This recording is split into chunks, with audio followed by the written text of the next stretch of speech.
What's up mga ka-Big Bites? Warriors may restback na, goodbye na kay Kuminga. Pero bago ka sana magpatuloy sa panunood ay huwag mong kalimutang mag-subscribe sa aking YouTube channel. Padaanan lang muna natin sandali ang sinabi ni Dillon Brooks. Sinagot kasi niya ang mga fans na nagsasabing dirty player daw si Amen Thompson. Ang sinagot na niya dyan ay si Draymond Green daw talaga ang dirty player. Tinulak nga daw ni Green si Thompson para dumiretso sa ilalim ng landing spot ni Butler kaya naging pangit ang pagbagsak nito. Kaya wag daw nating sisisihin si Thompson dahil mismong si Draymond Green ang may kasalanan. Alam naman natin kung gaano kaimportante manalo sa sariling home court, dahil kapag nakadalawa pa ang Warriors ay 3-1 na ang serye, afford nilang matalo sa Game 5 sa home court ng Rockets, tapos ay tatapusin na nila sa Game 6.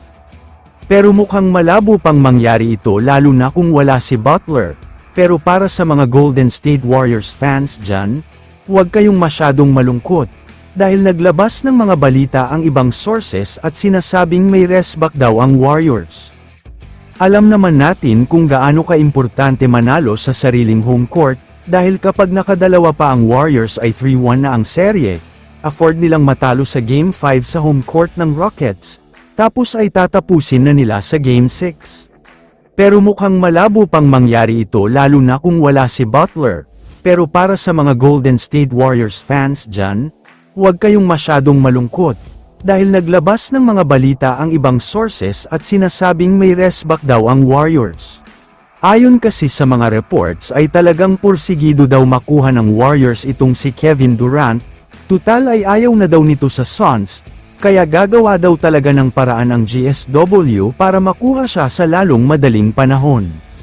Handa na nga daw sila na bitawan ang kanilang player na si Jonathan Kuminga. May kasama pang 2025 at 2026 NBA first round pick, kapalit naman itong si Kevin Durant, fair trade naman daw ito. Sa tingin ko ay magandang desisyon ito para sa Warriors kung short-term success lang ang iisipin nila. Superstar na si Durant pero malapit na siya mag 37 years old, kaya posibleng 2 to 3 years na lang siya maglalaro. Pero kung long-term naman ang iisipin, posibleng malulugi ang Warriors dito dahil dalawang first-round pick ang ibibigay nila kasama si Kuminga, kaya tignan natin kung pipirmahan na ba ni Commissioner Adam Silver ang trade. Kaya naman kung kayo ang tatanungin, ano ang masasabi nyo sa balitang ito? I-comment mo naman ang opinion mo tungkol sa tanong na ito. Dito na muna nagtatapos ang video na ito. Maraming salamat sa panunood mga ka-Big Bites. God bless sa inyong lahat.